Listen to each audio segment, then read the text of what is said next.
For me, the game that I'm playing is how can I do excellent patient care, have excellent clinical outcomes, work 3.5 days a week, work hard during those 3.5 days a week, and then turn it off. A lot of that has just been me going out of my way to learn from people like Ben or Chris Feldman or Jesse Carmen or some of these people that I've become friends with through the internet, right? Through groups like OrthoPreneurs. Hello there, everybody, and welcome to another episode of the OrthoPreneurs podcast. Today, coming straight to us via satellite. I always like to say via satellite. From the Midwest, please put your hands together and welcome Dr. Brian Rochford. Welcome, Brian. Awesome. Thank you so much for having me. I really appreciate it. Yeah, we were talking before we came on, and, there are people who are on the show who I know really, really well. There are people who come on to the podcast who I've never met in any way, shape, or form. It could be a physician or a nutritionist or something like that. And then there are people who I feel like I know them because I know their whole life from following them online, but I've never actually spent like real meaningful time with them.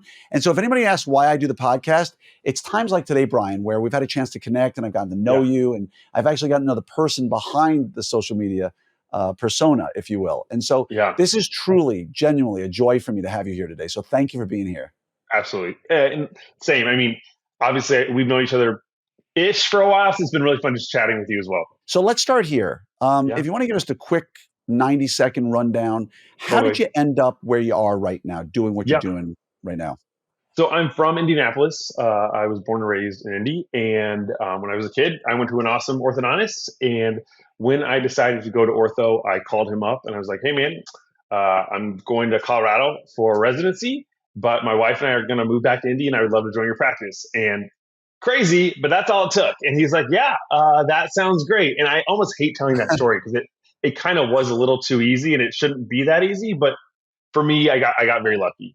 Yeah, for everybody out there who's listening, who's a younger orthodontist, just know it really is that easy. So go to your orthodontist who owns the town, basically, and just say, I want to join you. And they'll say, okay. And it's going to work out for all of you. Just go do exactly.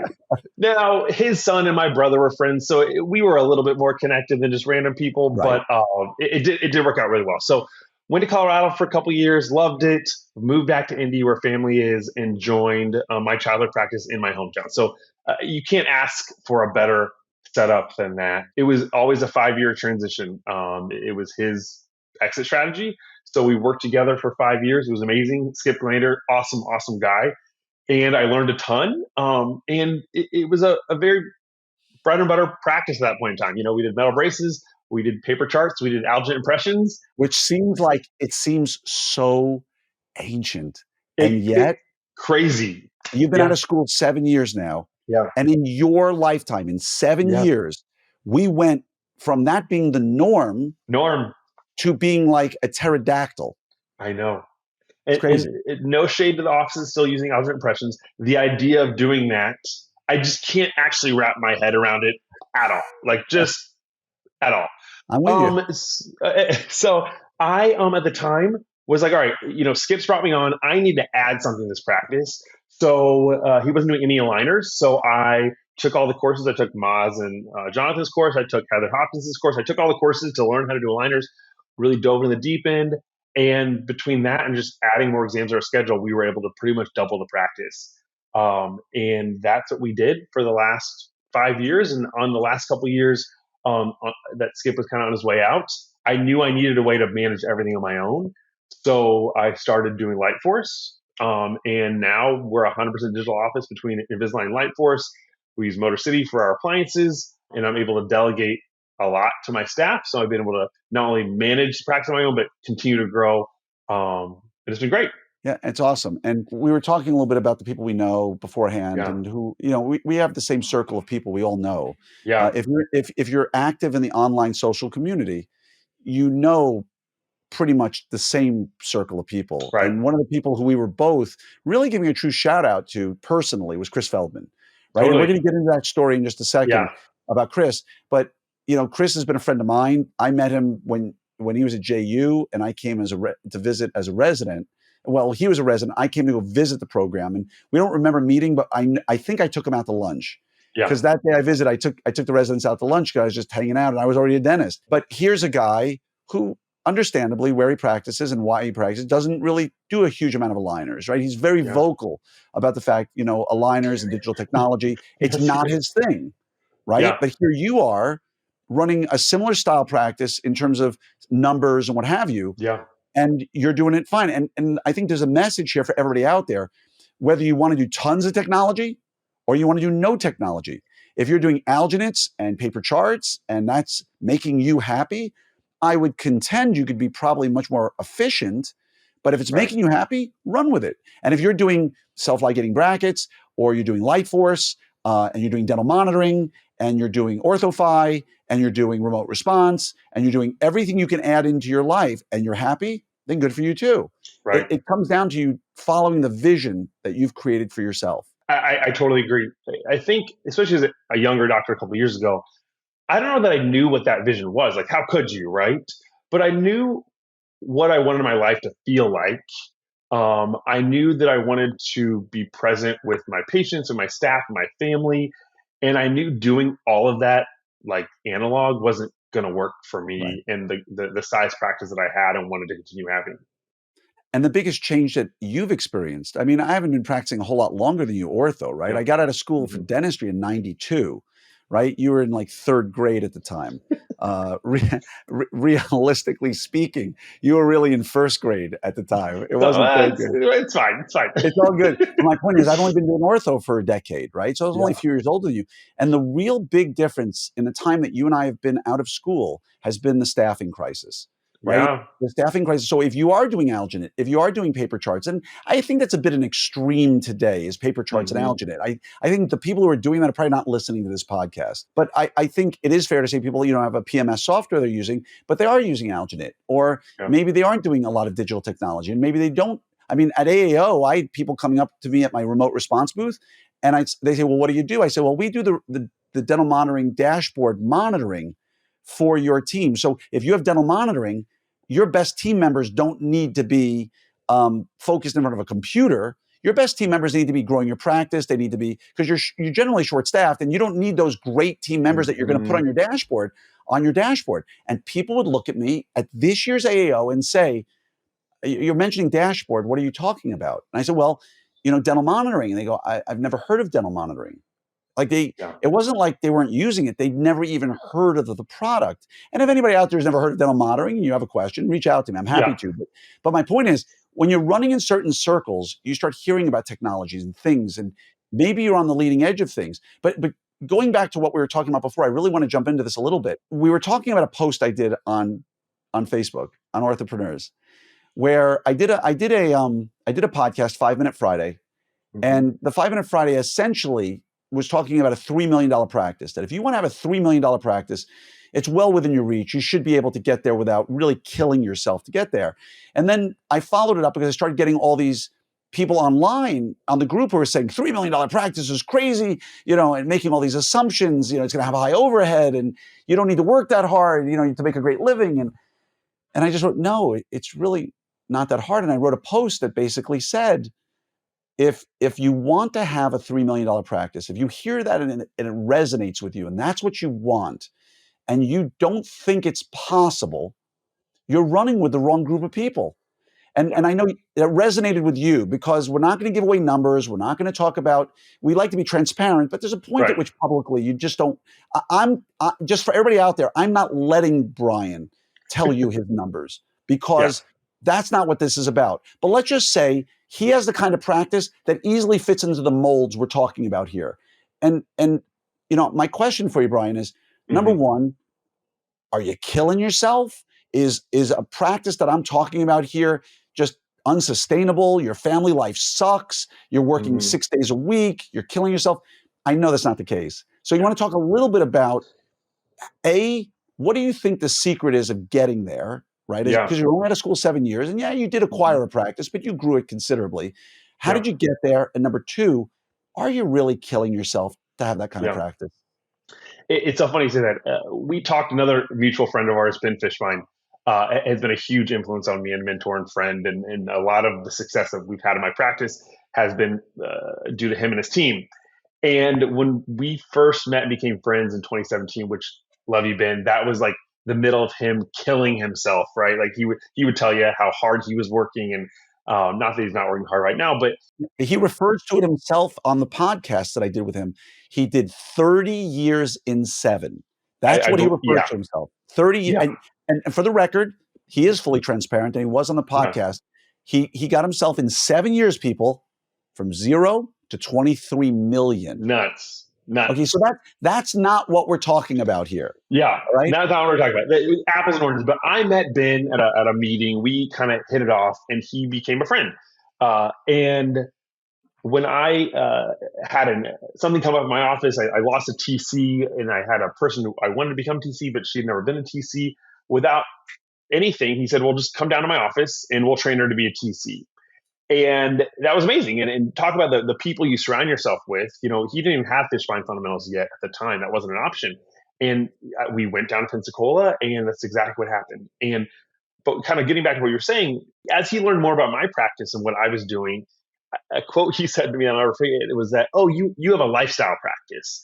And I kind of thought, shouldn't we all have a lifestyle practice? Like, isn't that why we did this? You know? And so that has, I didn't know that's what I was doing, but is what I was doing then and what I'm doing now. You know, we You are have a open. lifestyle practice. Yeah. Like, That's a shouldn't we great all have a term. lifestyle practice? You know, we all worked really, really hard to get here, right? And I mean, Glenn, especially you, my God, you had a whole life before you decided to do ortho. So I like to think I still have a life. you do, right? But like, some of us can't turn that off. And it's like, we work so hard to get here, and now we're still working too hard. And I'm not going to do that. So my office is open 3.5 days a week. We start at 10 on Mondays. We're done at 1 on Thursdays. And I was telling you, Glenn, I'm on the computer I'm on right now is my wife's computer. Why am I on my wife's computer? I don't have a computer at home. And that's not some like flex. It just is what it is. I do 0 work from home. None. From Thursday at 1 until Monday at 10. No work gets done. If you email me, I'm not getting back to you till Monday, you know, because I'm with my kids. I have a 2 and a 4-year-old at home. And, you know, they say work hard, play hard, or play harder. I say work hard, play harder with your family, because that's why I'm doing this, so that I can do the good things and the fun things with my family. That doesn't mean don't want to play hard at work, and it doesn't mean that I'm not going to play the game at work and I don't enjoy the competitive nature of owning a business. I do. And so for me, the game that I'm playing is, how can I do excellent patient care, have excellent clinical outcomes, work 3.5 days a week, work hard during those 3.5 days a week, and then turn it off and walk away and be done with it, either at night or on those weekends. And a lot of that has just been me going out of my way to learn from people like Ben or Chris Feldman or Jesse Carmen, or some of these people that I've become friends with through the internet, right? Through groups like OrthoPreneurs, who are doing the things that I want to do, and think, okay, how can I learn from them? How can I take things from their practice? You know, Ben Fishbein and I have completely different practices, but I've learned so much from him. Chris Feldman and I have completely different practices, right? But I continue to learn so much from him, and create this practice that I didn't know this is what I wanted to do.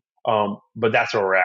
It's so nice to hear you say that, because all too often I say to people, you know, you don't have to kill yourself to Yeah. get to that $3 million practice. You don't.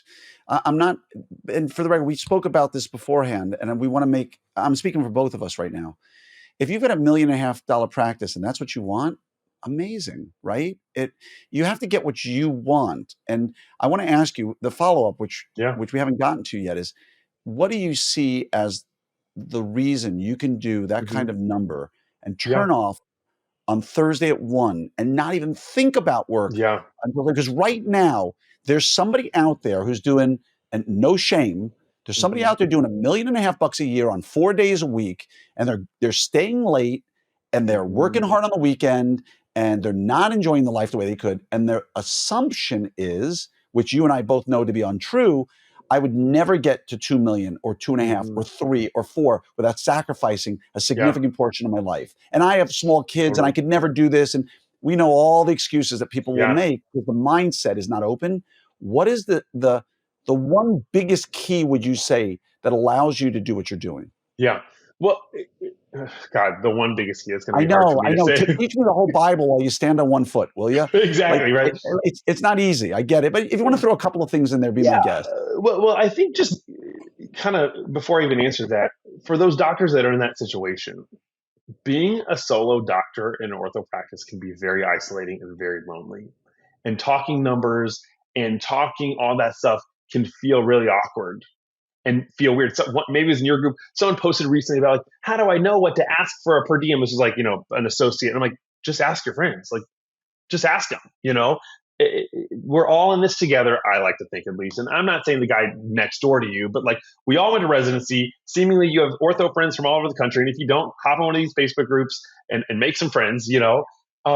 Which let's be honest, let's just agree that you and I maybe are a little more outgoing That's than fair. a lot of That's people that are fair. out there. So us making friends is really simple. Yeah. But I do think there's a lot of people out there in orthopreneurs who practice by themselves, who are living lives of the old term lives of quiet desperation. I wouldn't quite go that bad, but I think there are people who they see Brian, Poser, Glenn or Kyle or Chris or Jim Stork or Jesse Carmen or any number of people. I mean, I recorded a podcast with BMAC Lockhart the other day, right? Like there's all these people that we just know, but they're Yeah. sitting here watching us and go, God, I feel so alone. I don't know Yeah. anybody. I'm afraid to, and I think the takeaway from this, which we're going to segue into in a second, is reach out.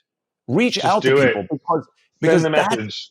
one of the ways I really got to meet Brian, like conversationally, was that Mhm. my little sib from ortho residency, Joseph Ryan, who practices on the border of Mexico and Texas, right? He's like Texaco down there. The Irish He had a Mexican. question and he reached out to Brian, right? Hmm. Hey, I saw something. I don't know exactly how it worked. And what did you say to him? Come to Indianapolis. We'll show you what we do.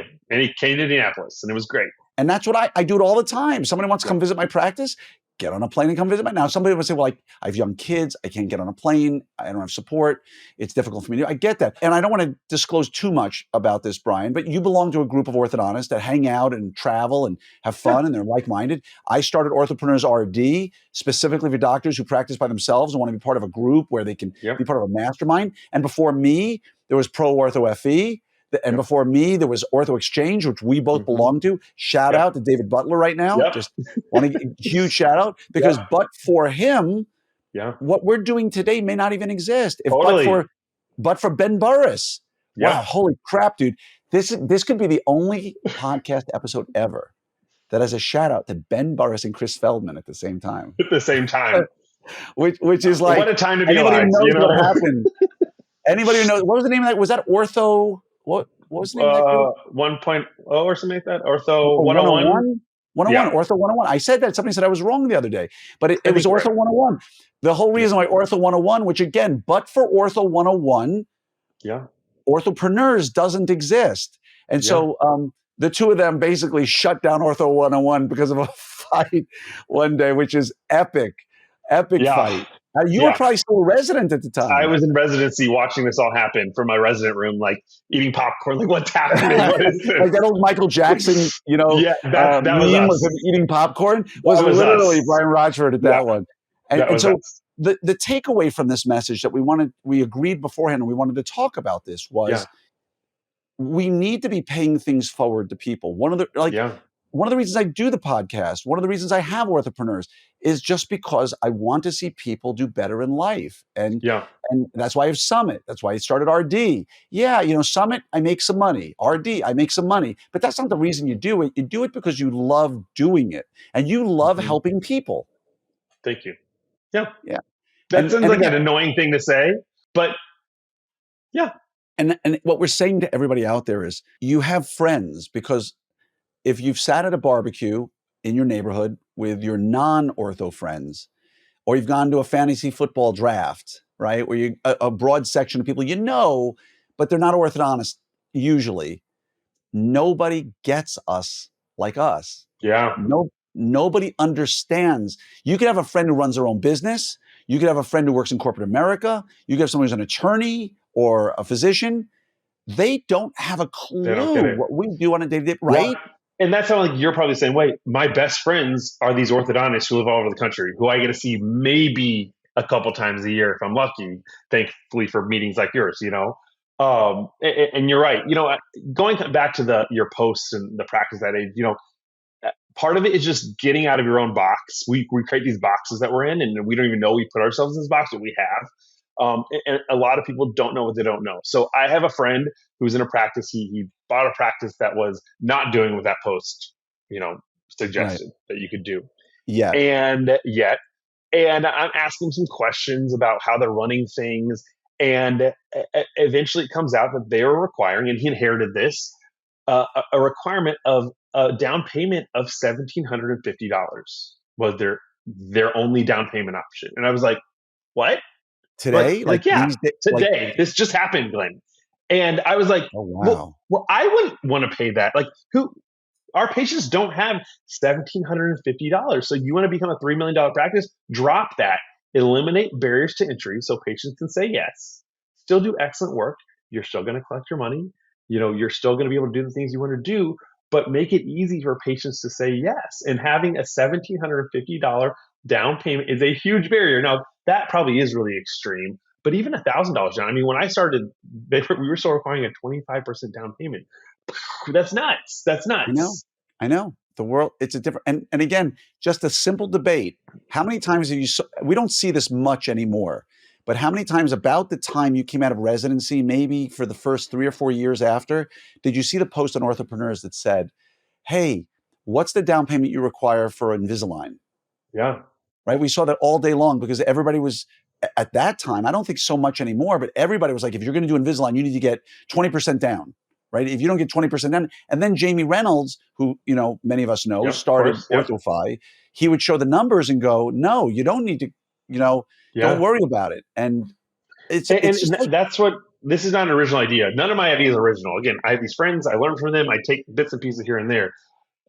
A great thing I learned from Ben Fishbein and his group, Amanda, and shout out to all of them, was let's make financing really easy for our patients. Let's charge a monthly payment that's going to be really easy for them, and let's charge a down payment that's going to be really easy for them. And let's not worry about how long it's going to take us to collect that money.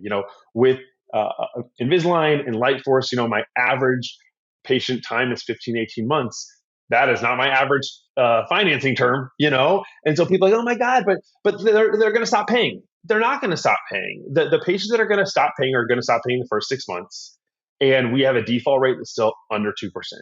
So we can't go into this with emotion. That's another big thing. There's too much emotions in orthodontics, right? Like, get your emotions no. out of here, right? Let's make our business decisions based on data, and let's run our businesses like a business. I used to say that we were running a multi-million-dollar lemonade stand. We should not be running lemonade stands. We should be running companies, because that's what we are. So let's do that. Yeah, absolutely.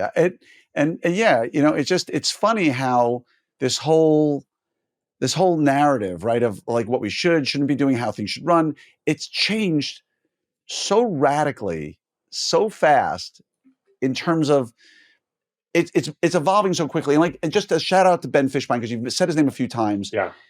Ben is one of these guys that I think anybody, and if you don't know Ben Fishbein, you should get to know Ben Fishbein.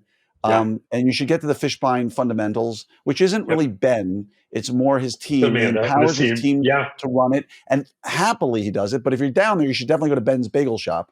But Ben is one of these guys, if you know him, who is so humble that if you sat next to him for dinner for 3 hours, you would never know what he accomplished. You would never know. He would just be this amazingly humble, giving, kind. He's so deferential when you talk to him. Hey, dude, you're looking great. No, man, you look like he's just that Yeah. guy.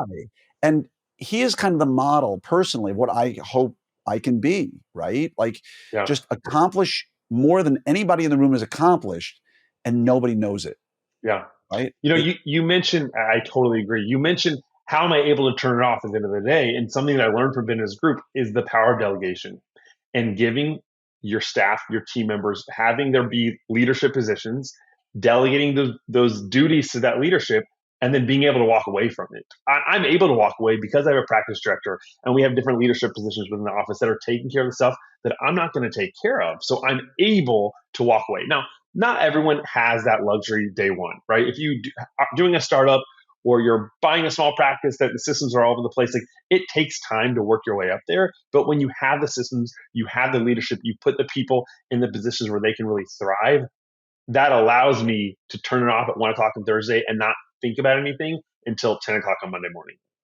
Yeah, it's absolutely true. And so for folks out there, here's a lesson. He just gave you some gold here. Number one, if you're micromanaging your practice, stop. Mm-mm. That could Stop. very well be the main reason you're not You're hitting the the numbers you problem. want. Yeah. Because Yeah. you can't be everywhere. You can't Yeah. be at the front desk listening to the phone calls and telling them how to answer the phone. And then in your TC room, telling them how they should be presenting care every day. But don't confuse that with what he said afterwards, which is delegate it, but it needs to be controlled delegation. Yeah. It means that if I'm going to turn this over to my TC and let him or her manage everything perfectly, we're going to go through training. We're going to make sure they know what they're Oh, doing. all the time. Right? All the time. Right? That's right. All the Because a time. lot of people hear you say, don't, just delegate. Right. And there are people out there who are just going to, okay, cool. So, Susie, Yeah. you know what you're doing. Go Figure it kill out. it. Bye. I Yeah. got faith in you, girl. Go get it. How we model the practice is, and this is a very, EOS based thing, where I have my implementers, I have my people that are going to actually do it, but I'm up here on all the things and I have my eye on all the things, and we're tracking things, and we're doing the secret shopper calls, and we're have systems and checklists for everything, because they have to have that accountability. You're right, you can't just be like, all right, that's yours now, walk away, because it's never going to get done the way it needs to get done. The takeaway from all of this, folks, is you can have the dream practice you want if it's a bigger practice Yeah. by the way, the part we haven't talked about, which I just want to throw in real quickly, is whenever I talk about bigger practices, if I said, who wants a $3 million practice? There's going to be those inevitable people in the room who are going to raise their hand and go, well, and the narrative always changes. From the $3 million practice, it all of a sudden becomes, well, I'd rather have a smaller practice with low overhead than a bigger practice. And nobody said you're going to have a high overhead, Yeah. right? Like, nobody said to you, you have to have a $3 million practice with a 70% overhead. Nobody said that. Yeah. And the more money you produce, your fixed expenses don't go up. So your Right. overhead will naturally drop as you Yeah. get bigger if you're smart about what you do, right? You're absolutely right. A transition that we've been going through that I think is important to acknowledge if you are considering switching things, as an example, your financing. We switched our financing. We made it much more easy for patients to say yes, which has allowed my production to go way up, right? And in a time where nationally offices aren't maybe doing as well as they would like to, we're doing great. The caveat is, because we're requiring less down payments and we're stretching out that financing, my short-term collections has gone down, right? So when I'm looking at my overhead as a percent of collections, it's fixed, right? It costs me a certain amount of money to produce what I'm producing. It's going to take some time for me to catch up, because there's that gap now between what I'm producing and what I'm collecting. But I'm playing the long game here, and I know it's going to work out great. And you don't have to have 70% overhead. Like, it's just, there's no need for that. Yeah. And again, if your overhead is too high, again, there are probably reasons for that. And again, we've just covered so much ground and so many things, and I know we're starting to get shorter on time, and I want to go through a couple of other things with Yeah, you. please. One of the things you and I have in common is the importance of fitness in our lives, Yeah. right? And again, we talked about this beforehand. My recent health changes. I was never sick, thank God. I haven't faced a life, changing illness or anything like that. But about a year and a half ago, I went to Charlotte to see my really good friend who I reconnected with, who was a college buddy of mine, former Air Force surgeon doc, concierge medicine, and we did 2-day deep dive with him. We're really at age 55. I said, you know what? I'm going to take pretty decent health and make myself exceptionally healthier. And I've talked about everything from red light therapy to nutrition to NMN, resveratrol. I mean, every single supplement we can put out there. But the thing that's always been in my life, and I know it's really important to you, is fitness. But you have 2 young kids, 2 and 4, Yeah. and it would be really, really easy and, might I add, understandable if Mm-hmm. you were to say, you know what, I used to play college, whatever, and I was always been in Mm-hmm. good shape, and my wife, she was a personal trainer, and blah, blah, blah, blah, blah. And, right now it's really hard. And so, Yeah. I've gained some weight, and it's understandable, right? Even though it's not your life. Number one, how have you maintained your fitness level? Because I was like, dude, do you run? You're like, I do some running. I remember you used to run with your dogs, Yeah. but you're always so fit. And I was like, how do you do that? How does it Yeah. happen? And now Uh, I know you have a 2-year and a 4-year-old. I'm like, yeah. First of all, thank you for asking me this. The idea that you're asking me about fitness is funny to me. Some of my best friends are, Trevor Nichols or Chris Feldman, who just casually runs 12 miles every day, or Ben Fishbein, who is jacked. For me to be talking about this, like that's, you're asking the wrong guy. But you're right. My wife is really into fitness. That's helpful. But as life got busier, what I knew was that I wasn't going to let the fitness part of my life slip. And for any of those people who have small kids, you know how hard it can be. Our life is kind of a mess, and the idea for me of getting done with work, I got to go home and take care of those babies and see the kids. So anything after work just not going to happen. We start seeing patients at 7:30, so that only leaves before work for me to actually get a workout in, which means wake up at 4 a.m. So I wake up at 4. People freak out when I tell them that. I'm not a morning person. I don't like that. That's not like a fun thing for me. But if it's going to be important in my life, I have to make it a part of my everyday routine. And so that's what I do. I don't wake up in the morning and decide, am I going to brush my teeth? Of course I'm going to brush my teeth. So I had to mentally switch it, right? Because working out is an easy thing to be like, I'm fine, I'm not going to do that. You're not going to say, I'm not going to brush my teeth today. So now working out has become like that. Now, that doesn't mean I'm doing an hour and a half every day. I mean, love you, Trevor Nichols, and all of you people who do that. That's not me, right? But I'm going to be intentionally active or do something fitness wise every single day and just be intentional about it. It can be 20 minutes. I see a trainer a couple times a week. Sometimes I go to his gym. Sometimes we do it on Zoom or FaceTime or whatever. But I wake up at 4. I have my coffee. I have like the only piece of quiet that I get the whole day. I'm working out by 5. I'm in the shower and at the office by 6:30. I have an hour from 6:30 to 7:30 to either do my digital stuff or catch up with my practice director, or just prep myself mentally to see the patients I'm going to see, and then we're ready to go. And when the day's over, I'm tired, but I get to go home and put on the next show for my kids. And the kids are in bed by 7:30, and my wife and I get about an hour to just be adults together, and then I'm in bed by 9 or 9:30, and we just kind of do the same thing all over again. But being really intentional with every chunk of my time, you have to be, because otherwise it's so easy for that just not to happen. Yeah, the interesting thing is a couple of days ago, and it'll drop at some point around the time of this podcast, I interviewed Tony Horton, Okay. Yeah. a guy who I just love to death. I feel like I already knew him because of P90X, P90X2, P90X3. Mm-hmm. Like that was for me, that got me out of triathlons and into indoor working out. Mm-hmm. And I told him on the podcast, but for him, I don't know where my fitness would be today, because here I was doing outdoor, like Chris, when my twins were born, I had to get home that day, and I forget why I didn't have my car, but I was in pajama pants. And so I put on my running shoes and ran 13 miles from the hospital to my home to go get something while my wife was resting and the kids were and it was just part of running, right? It was like, Yeah. if you can run 10 miles, you can run 20 miles. Yep. If you can run 20 miles, you can run 100 miles.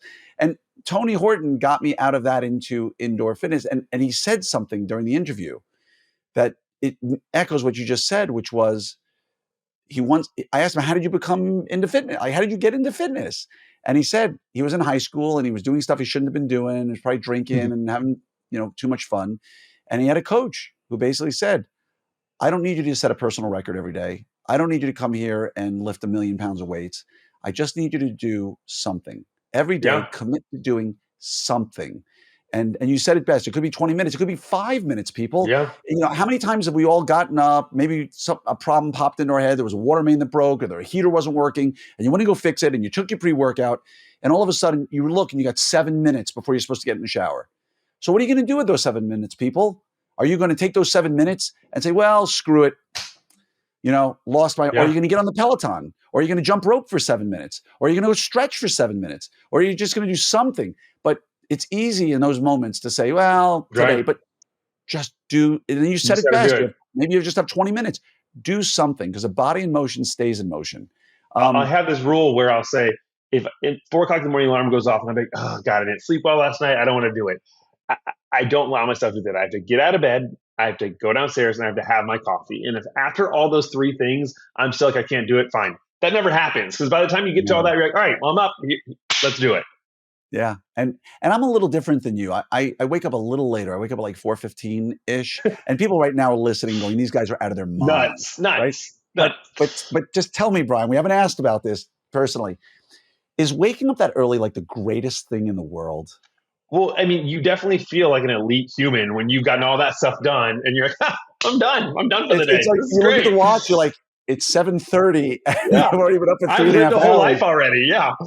Yeah, but Yeah. for those of us who wake up that early, what time do you go to bed? Because people are curious, I'm I sure. know.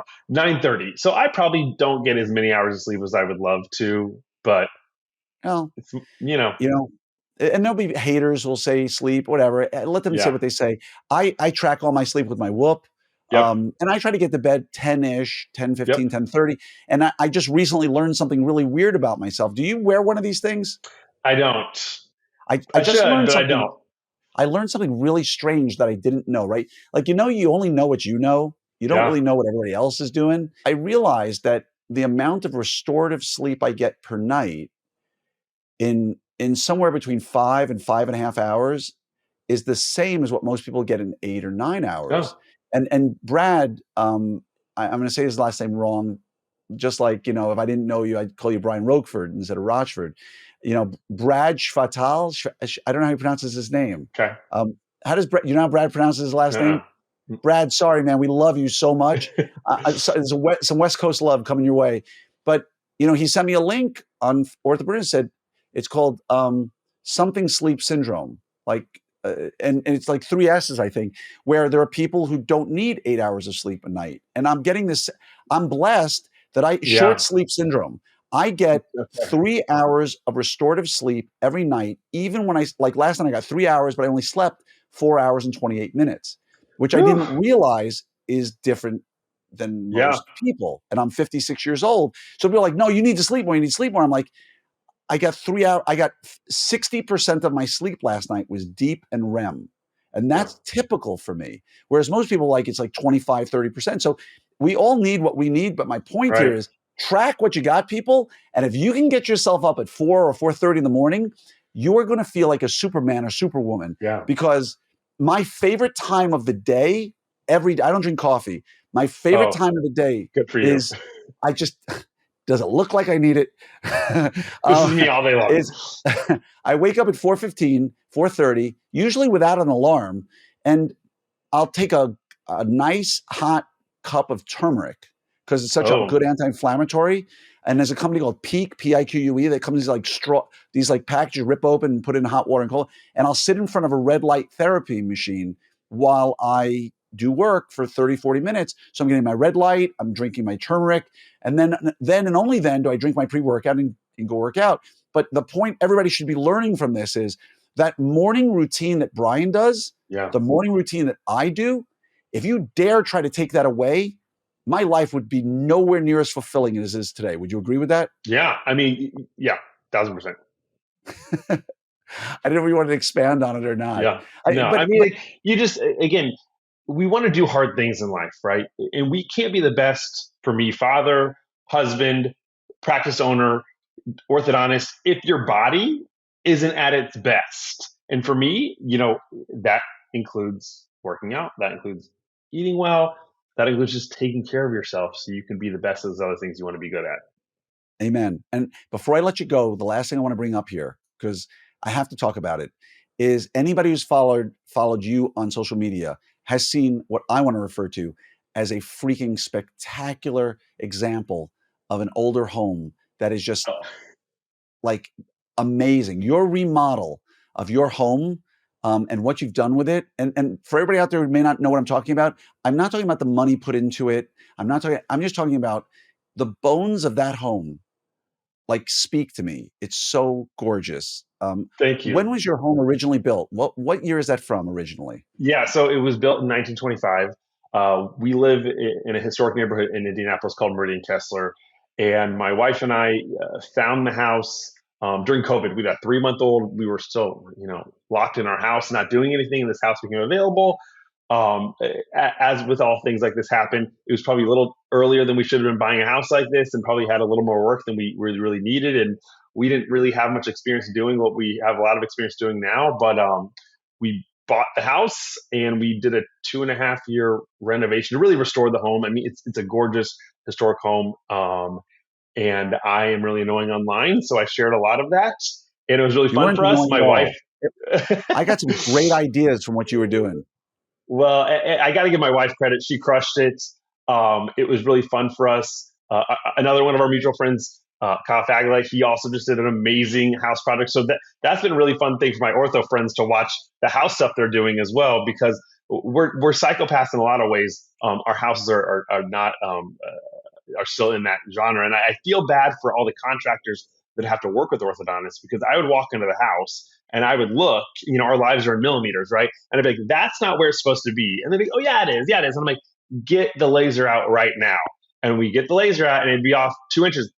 Fix it. Like you're fixing it right now. Not So not I not don't, like an eighth of an inch. An eighth of an inch would annoy us. It's off by right. 2 inches. Yeah, like no, and I can see it from this far away. Like you can't lie to me. Like I know what's going on. So I don't envy the contractors that have to work for orthodontists, because we're nuts. But thank you. It was really fun to do the house. We're still working on it, as all things in a 100-year-old house. Nothing's ever actually done, but it's been really good. Yeah, nothing in a 100-year-old house matches modern code. So Yeah. distances, beams, but Yes. All the I things. used to love doing remodeling myself. Like it was one of my passions, and I love the bones of old houses. Did your house have the window weights in it? All the things. We have leaded glass windows, which we still have all the original windows. We were talking about that earlier off air. Yeah, talk about inefficient. The wind just goes right through it, but we don't care. We're just dealing with So you it. can't It's fine. modernize that, huh? You can't modernize I the mean, leaded you windows? could. I mean, here's what we're looking at, but like they're beautiful, so we deal with it. They It's they are fine. gorgeous. And so, Exactly. what I'll ask here, just one parting question for you related to it. For those people out there who are considering doing a remodel, Yeah.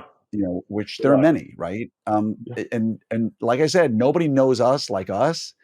Yeah. So, my partner Doug Shaw, in his house, legitimately years to find somebody who could stain cabinets the way they need to be stained, right? Because he's looking at it and going, "This is not right," Not right? right. Yeah. It's not right. Like those are the words that orthodontists say. This is Yeah. not right. Like in my office, I wasn't there one day, and we had all these beautiful pictures of people smiling that are like 2.5 foot by 3.5 foot, like 30 Hmm. of them throughout the whole office. And they installed it on a day I wasn't there. And my team in our morning meeting, there's one woman who's always standing at the end, and I look past her, and it's down a long hallway. And at the end of the hallway, there's two photos. And every morning it drives me crazy that the one on the right needs like 2 degrees mesial root tip. It's like It's like someone it's fix literally this. off by like 2 degrees. And every time I stand there in the morning meeting, I look at her. Nobody will ever see it because it's in a hallway that nobody ever goes in, but it's in this one sight line. And I'm like, I just turned to my assistant yesterday. I go, "Do you see that too?" She's like, "Yeah. And it top needs to come this way a little bit." I'm like, "Yeah, like 2 degrees." Yeah. What advice would you give to somebody who's looking to do a major remodel in their home? Yeah. What lesson or lessons have you learned that you want Yeah. to share with Oh people? my God. We are experts in moving teeth. We are not experts in doing home renovations. However, we're pretty damn smart. And so if something feels off, or you're not getting the answer that you want, don't just accept it, because it can probably get done or look the way you need to get done, like Doug and his cabinets, right? And we had a lot of that. We were pretty young when we did a project this scale, and we had a lot of these guys come in and kind of want to pinch us on the cheeks, like, oh, this is how it needs to be done. And we were like, no. And so we learned some of the hard way when things didn't get done the right way. And then we finally had to redo it and do it the right way. And we said, had we just stuck out for ourselves, it would have been done the right way. When you're doing a major project, you have to micromanage everything, and that sucks. And you can love your contractor, and you can love your designer, and you can love everybody, but it's going to take a lot of work on your part. I mean, I had to be here in this house every single day for 2.5 years on my way home from work. Thankfully, the house we were living in was on the way, and stop in, and almost every day I would find something that was wrong. So it is what it is, but you can't delegate that either, really. Yeah, there's no quick way. Just like ortho, there's one way Yeah, to do it right, and yeah. you got to do it right. And so, I just want to say you're a guy who's doing it right, Brian. And Thank you. I appreciate everything you're doing. This has been such a joy getting to know you and having fun with you. And hopefully, this is the beginning of something where we get to spend more time with each other.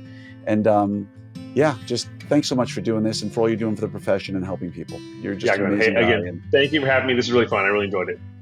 well, thank you. Have a wonderful day. Okay. You too.